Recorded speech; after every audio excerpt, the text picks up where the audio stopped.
démonstration, ma révélation au créateur à la Guisaï. Merci.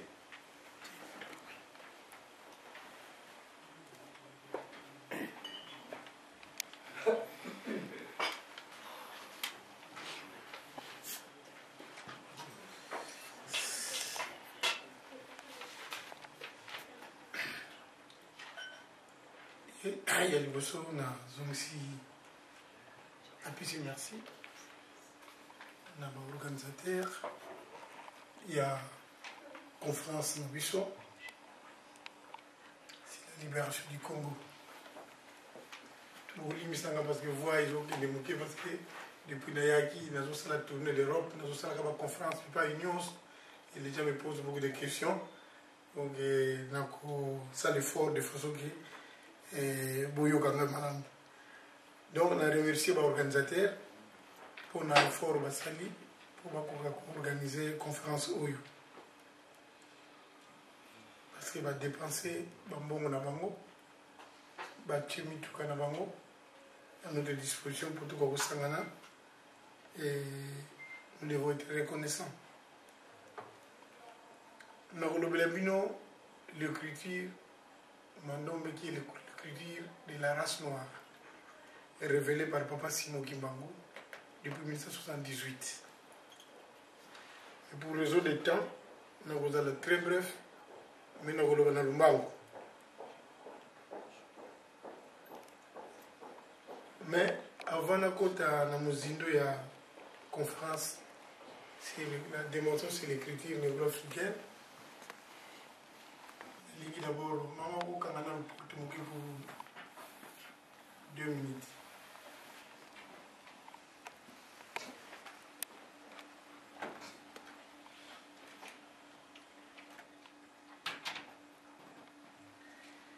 Vous savez, la rabino, excusez-moi, ok, puis je dis aux autres télé.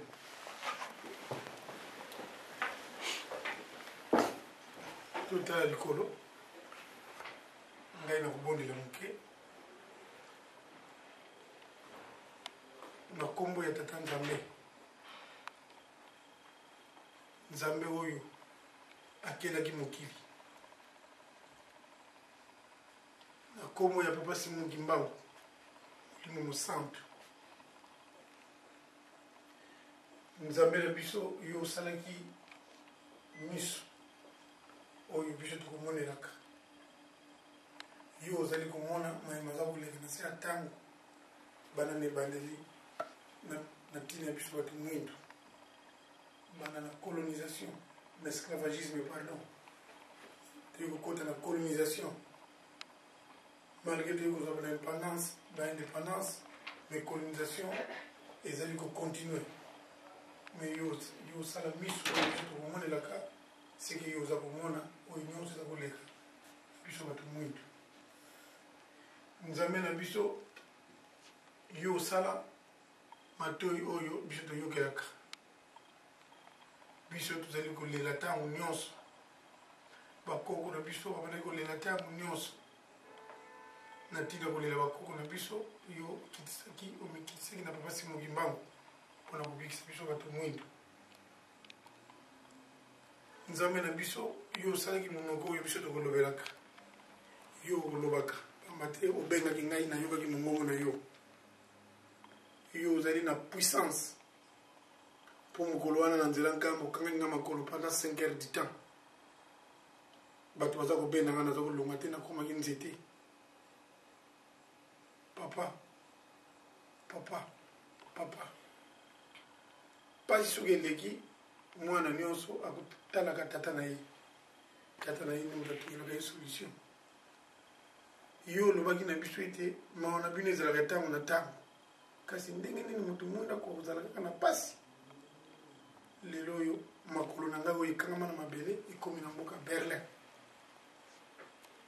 polere nakangamaki na mabele eloko moko esalaka teke makolo na ngai ekanga mabele oyo ngai namonaki yango te kaka phénomène kaka nazokoka kolonga so na mabele te elo makolo na ngai ete na mboka Berlin papa atiki ete oyo nyonso bango basala mpona biso bato mwindu ekoka kozongela bango to mpona makolo na biso 3 fois ekoka kozongela bango moko pamba te yo osalaki biso te po tokoka kozala na mpasi yo olobaki so oke epai ya bato balingi yo te popola makolo biso topopoli makolo tika te symbole biso tosali awa yo oza komona baoyo opesaki bomengo lelo kutu bayebi yo lisusu te mpo bandako ya nzambe oyo nga namoni banda na babelgique na bafrance na bahollande awa na allemagne soki etongamaki bandako ya nzambe ya ndenge wana po ete bamonaki yo makambo si osalelaki bango me bomengo na bango eleki baposani yo yango na baba soki bato babwaki yo pesi bango mpe mokongo tika te oyo baza boyeba yo kokosala na bango biso kuna na afrique ntango nyonso tali kobelela yo mokolo mosusu mondele moko na conférence alobi nanga mpona nini ozolobela nzambe keye moto arevelaki écriture ngai naza nandimaka na nzambe te nandimaka na la vie ngai nayebisaki ye tata nzambe kasi yebisa bakoko na bino to bakonzi na bino baya kozwa babible nyonso oyo bayaki na mokolo na afrique mpo bango bayelaki na afrique kote ya biso nzoka nde bayaki kokosa biso puiske bino badescenda na bango boza koloba na bino ke boyebi nzambe te donc seke bakoko na bino bayaki koyiba biso wana papa simoki bango avakende ye alobaki natikeli bino bible tika te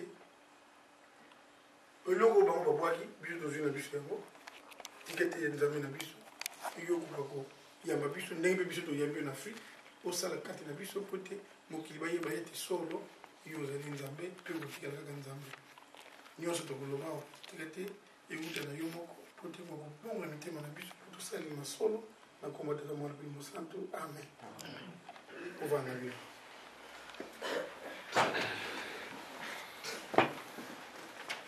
nalandi d'abord avant nakota na culture mandombe mwa maloba elobami awa mingi mais soki natali na ndenge papa simoni bango apesi biso écriture balobi l'écriture change la mentalité, développe un peuple.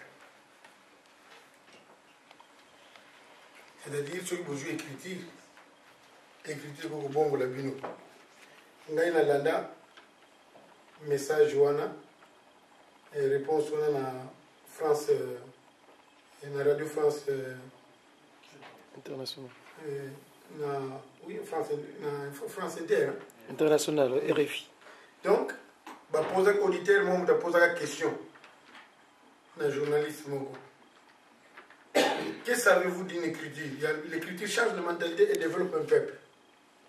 Ndele moto azongisaki réponse wana nga nazwi biki na komi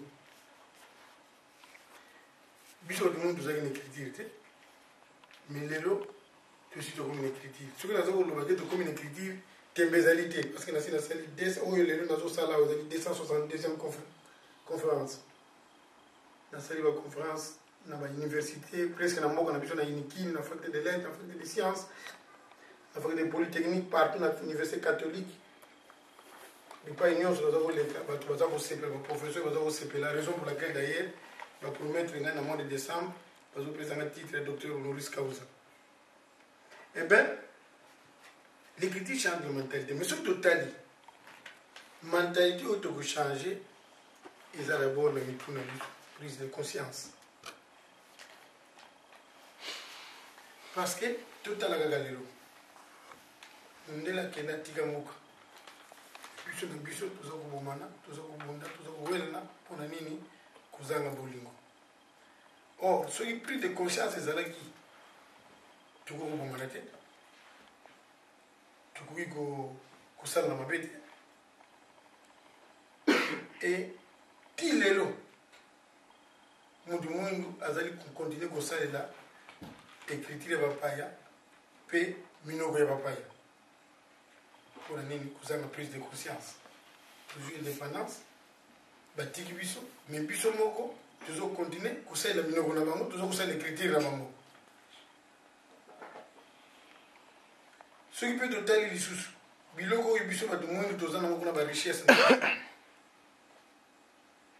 bato bazali kotia baprix oyo bazoya kosomba ngo olie meme ya kolobaki non na prix wana nga na koteka te eloko yo ozokolinga oteka yango parce que kuna na États-Unis par exemple eloko wana bazoteka yango 100 dollars par exemple, mais mutu oyo parce que akolonzaki bino parce que apesaki yo minduki alobi nga fona soma par exemple na 2 dollars au lieu même akolobaki non vaut mieux natika yango même kutu nga na profiter nango te mais bana plus tard baya koprofiter nango mais yo olobi kaka non vaut mieux nateka mpo nga nalia kaka prise de conscience alors tozobota bana wana mpe bakoprofiter na barichesse wana mais biso tozomona kaka le président na biso mais bana tozotala te epai bakotikala alors que bana bazali biso moko prise de conscience bato mwindu ti lelo bazali kaka kozwa bakombo ya bapaya tomonaki l'ancien président tozalaki na ye nga nasepelaki initiative wana alongolaki bakombo nyonso ti oyo bapaya bapesaki biso me biso tomonaki yango lokola bozoko biso moko toreprendre bakombo yango tokomi kopesa so na bana na biso mpona nini kozanga prise de conscience bango bayaka kuna te bayaka koloba teke pesa mwana no kombo David pesa mwana no kombo Thomas bango basi bakena na bango mais biso moko tozopesa bakombo epai ya bana na biso kozanga prise de conscience c'est grave baza kokosa biso ke non soko pesi mwana par exemple Chilombo mukuna mwana wana koyeba na nzambe te mais ce n'est pas vrai ce n'est pas vrai mama na nga lera botamaki kombo baye kopesa ngo na mukanda mutu apesa mukanda na baluka mwana mutu ako bamonaka ye te po mama na nga yebaki tata na ye te tata ne bakangaka ye na 1921 na babasi molimbangu bamemaki na relégation na Ilebo après babelge babomaki tata mama na nga mais grâce heureusement koko na ngai atikalaki na zemi ya mama na nga mwana moko kaka tata natika mama na nga ntango azongaki baye kotika mukanda mais lelo bafongolaki mukanda batala balobi kombo ya mwana kobota kopesa kombo vumi wa nzambi lubanti kulazai la crainte de Dieu et le commencement de la sagesse balobaki te kipete kombo vumi wa nzambi Madeleine mais vumi wa nzambi Joséphine qui a prise de conscience.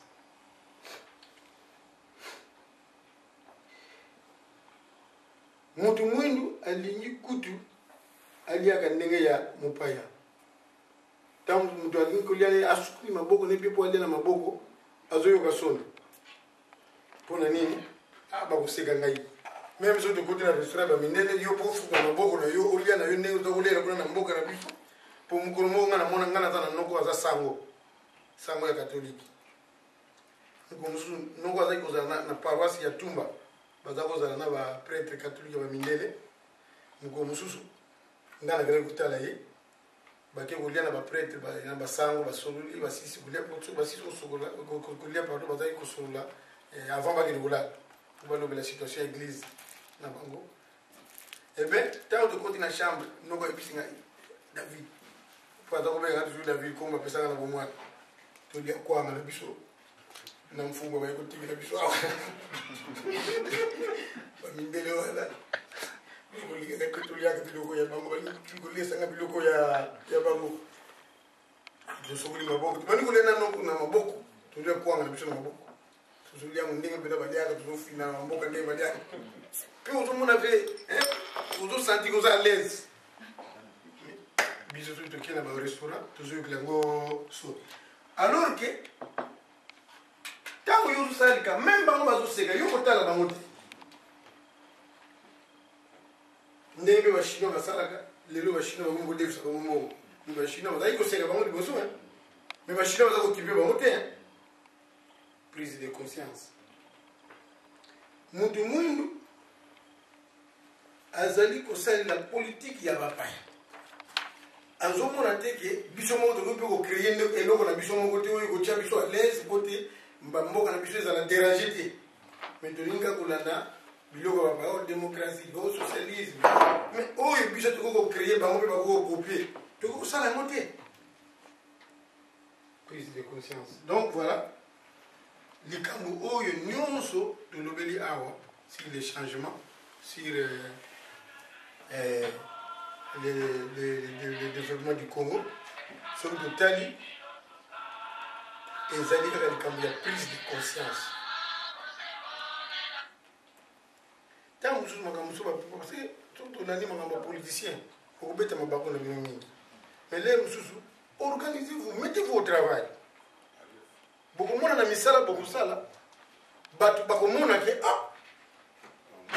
na regrete meme ntango muta mumalobi awa akende kobwaka 50 dollars 50 million ngabi muta mafalo obenga ngai tosala ta baplantation na biso ya bapalmier tozwa bato mosala parce que mbongo na yoki na kobosi tosali bapalmier na biso tozwi bato mosala bapalmier wana tere mona kobota mafuta tosala basavon na biso mafuta ndambo tozoteka lobi après tosali mwa eloko mosusu bato kaka tona ko engage bato bale basalela yo propagande mais tere wana eza trop glissant nalinga kolobela ngo te bon donc voilà changement ya mentalité na biso ekouta d'abord la prise de conscience et la prise de conscience est dans nos têtes po mutu po akende koboma mutu po azwa revolver makanisi na ye ekouta na mutu po revolver ndenge eza eloko oyo soki eza ebomaka mutu jamais kokolonga wana ekende koboma mutu il faut kaka mutu azwa yango akende koboma mutu mais mutu wana mpe soki alobi ekopolela awa ekopolela wana nga na koboma mutu te ekende te ekoboma mpe mutu te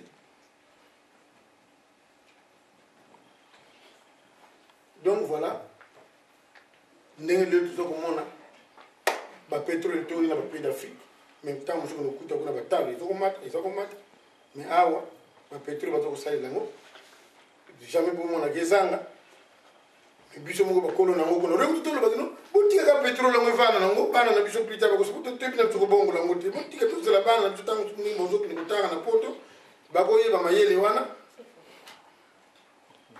mais mes chers frères ndenge naza koregrete mpona mbuta bokomona ndenge na kosala démonstration bainvention na kodemontre ndenge basalelaka ngo meme ya kobenda bapétrole na mai bomonaka na bino yango ndenge biso tokoki kosalela yango mais parce que kozanga koyeba tozoyeba na biso te ndenge na kosalela yango. Mais je vous dis seulement que si vous prenez seulement les moteurs de la voiture, vous avez un moteur et un système d'aspiration. Hein? Système, c'est-à-dire, il y a mesure en voiture. Mais ce qui est le salaire, il y a un système, il y a un macro, il y a un minel. Tu peux un système qui a un pétrole, en utilisant seulement les systèmes qui se trouvent dans le moteur. Parce que ça, on a 4. Mais il faut voir ça d'abord pour comprendre comment tu peux passer à la pratique. Pour te dire dans la maman de Cambo, parce que le temps. Donc, on a le bac écriture négro-africaine, c'est-à-dire révélé Papa Simon Kimbangu. Cette écriture, nous l'expliquons normalement en 3 volets. Pour résoudre du temps, nous allons faire bref. La première volet, tu l'as révélation, comment cette écriture nous a été révélée. Puis deuxième volet, tu as l'implication de cette écriture dans la science. Et puis découverte de cette écriture à partir des mines de briques. Et puis troisième volet, tu as l'implication de l'écriture mandome dans les différents domaines.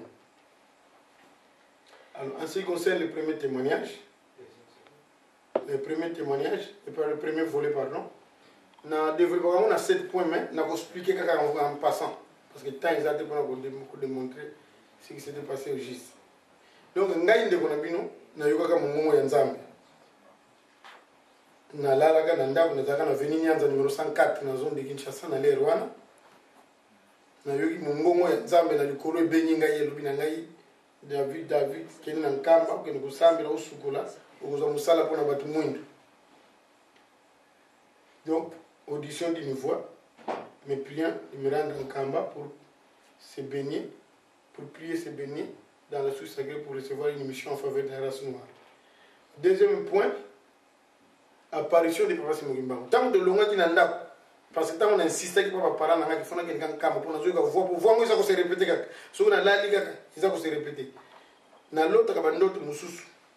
na kende kenkama na mataka ba avion papa na lota ba ndoto musu na kolota ngo banda na lala ki na 21h ndoto est se répéter ka tina 6h tongo ba ndoto musu na lota et koko se répéter pendant 7 jours pendant 6 jours pardon na kolota ngo lundi même ndoto na lota musu lundi mardi mercredi jeudi vendredi samedi ils ont ndoto teza ba message alors tant on a insisté que na ba parents na ba comprendre na to geni na kamba na bango mais leto comme na mola na lera kala bishneto yibi pona kende bako ngo zo ba mituka mola tant que matina mutuka ba parents na ngaso pour limpuso ba za ko chatem mais ba zo mona siko papa singo ngima wa ko vana na gauche na ngana kati ya mutuka pendant que ba client ba zo ya ko mata na ba client musuki ba za na mutuka ba parents na ba ko supporter yete parce que ba mona ki na chaîne na ndenge ba belge ba kangila ka na 1921 na kingo na maboko tina makolo après ba para ba kimi na mutuka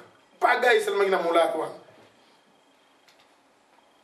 ba chauffeur ba sili ba na moi bobo zo mona mutu na kata mutuka mais oyi komika musu ba biso to ko mema bino susi to zonga na kuna ko magami yende kaka mais je suis vraiment rapide parce que temps vraiment bon troisième point tant to baniko kenisiko na nzela nkamba na bandiko yoka banzemo na likolo mais na yoka banzemo mibale na likolo ya nzambe bazo yemba nga banzemo mibale wana mais banzemo église kimbangisi à ce moment là j'étais pas encore kimbangisi j'étais catholique na comment kimbangisi après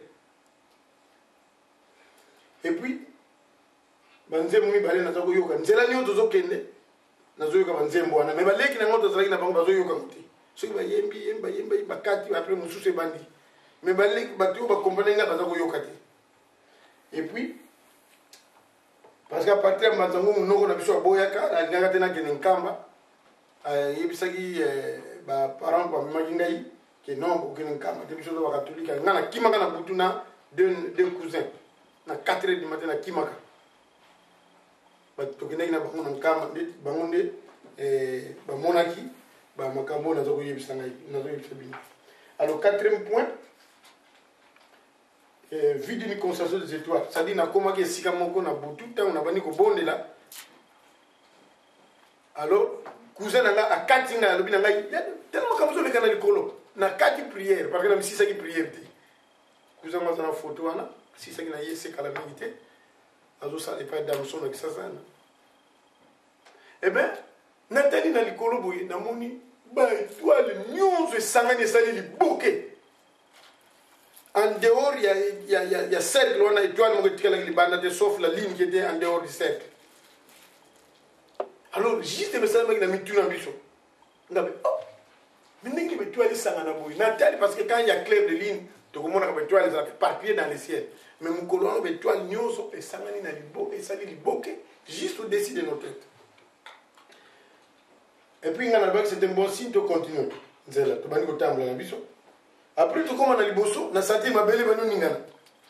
Ma belle tout le temps, tu as ma belle tout ningana. Ngana donc quand ça tremblement de terre, hein, et comme il pas la vision de yoga, tremblement de terre na Japon, tremblement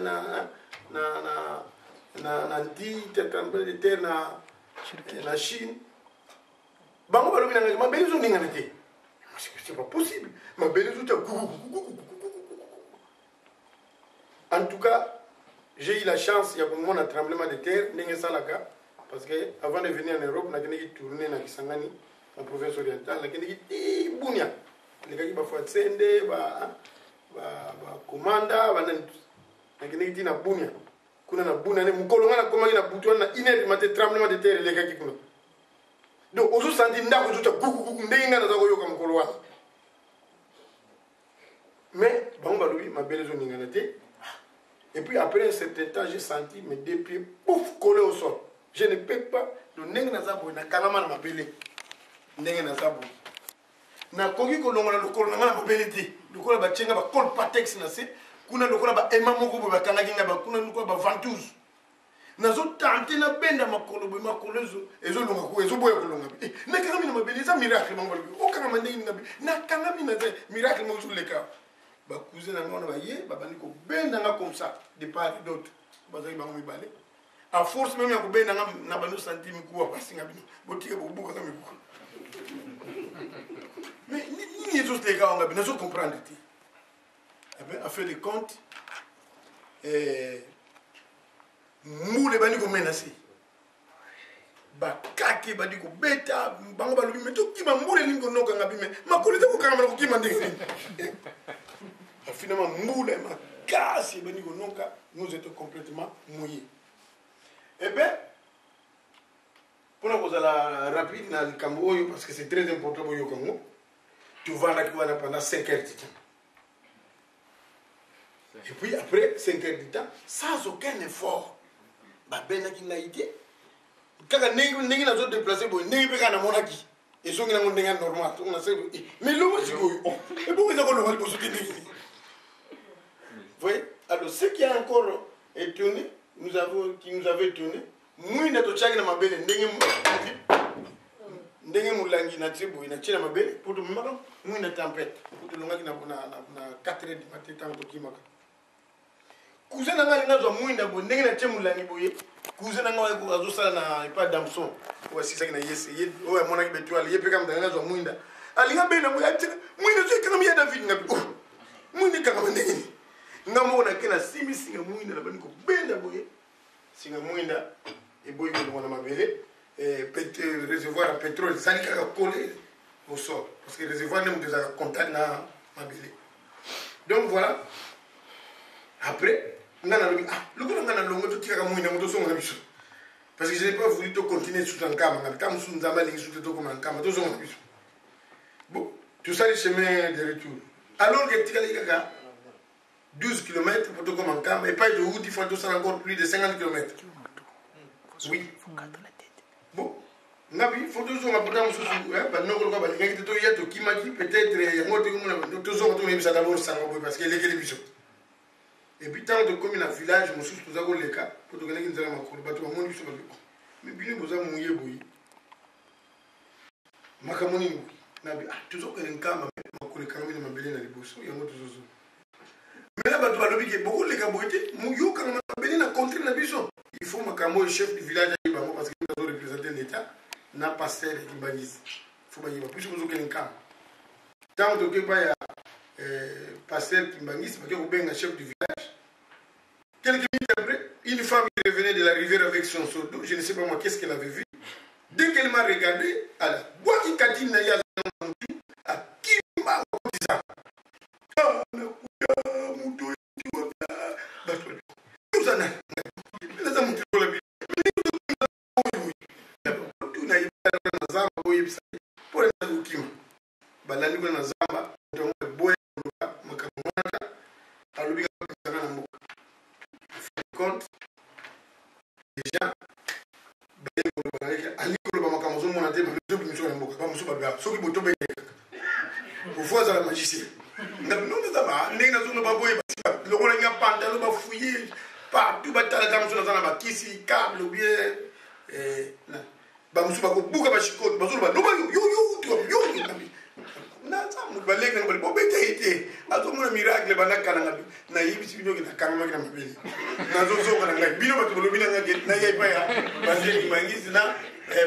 Chef du village. Si vous voulez développer un miracle, monsieur Salam.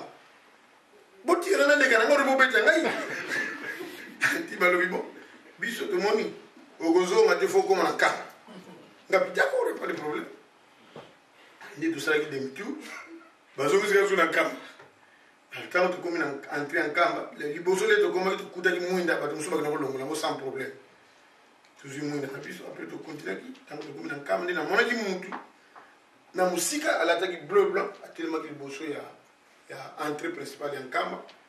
Après quelques minutes après mon temps tellement qu'il est pénal pour le grand mon c'est la moupaille. Après quelques minutes après abandi au Kenya na pénal le bosso biso biso na na sima. Et puis à ma grande surprise moi je croyais que c'était un homme ordinaire quand il est tombé dans mon opinion ça que le bosso il a fait ses bras comme ça paf abano pumba na likolo comme ça comme un oiseau ndala kilinga bien tellement de zo pumba bango balobi na ngai tozo mona ité. Bon, le monsieur a volé tranquillement. Donc, ce que j'avais constaté, nous autres, on est sur le type de l'amba singa. Ceux qui nous pépèrent, ils ont balancé. Nous autres, ils ont balancé. C'est comme ils ont sur la poitier. Mais ma beaucoup de gens ont tchakaboui. N'engue n'engue ça la kateke boui. Non, il y a d'autres tchakaboui. azo tchabo mais ozomona nzoto zokende atiaki okwea na mausolée ya papa Simon Mbaba na mausolée asalaki même pas une minute ala longo lisusu akei akokwea na école ya Nkamba. Alors devant l'école akomi kosakana. Ça sont des choses que j'ai vécues.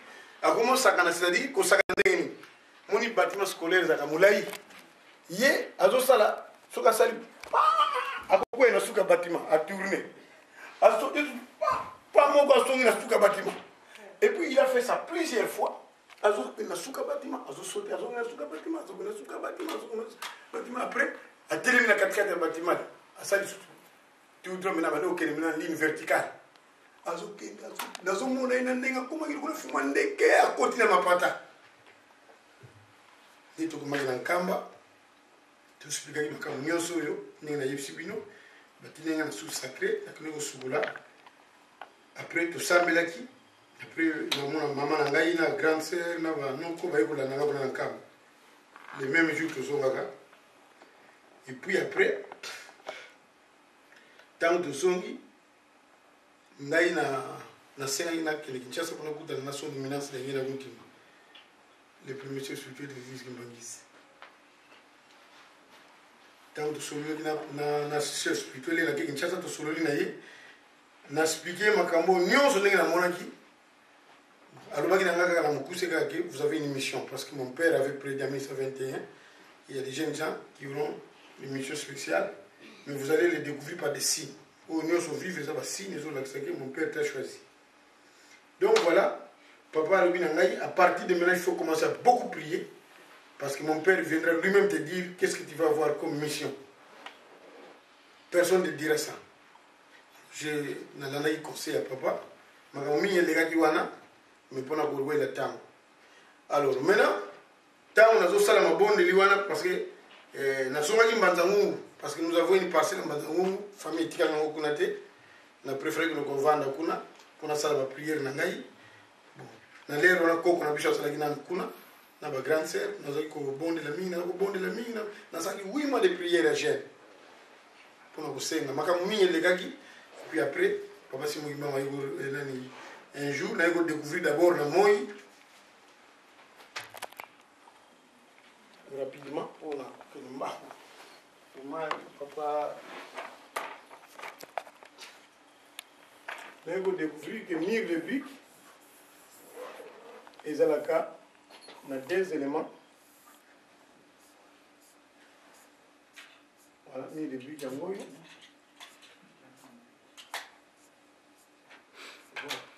naye kodécouvrir que mire le brique ezalaka na 2 éléments eza na forme ya chiffre 5 na 2 oyo ezali 5 oyo mpe ezali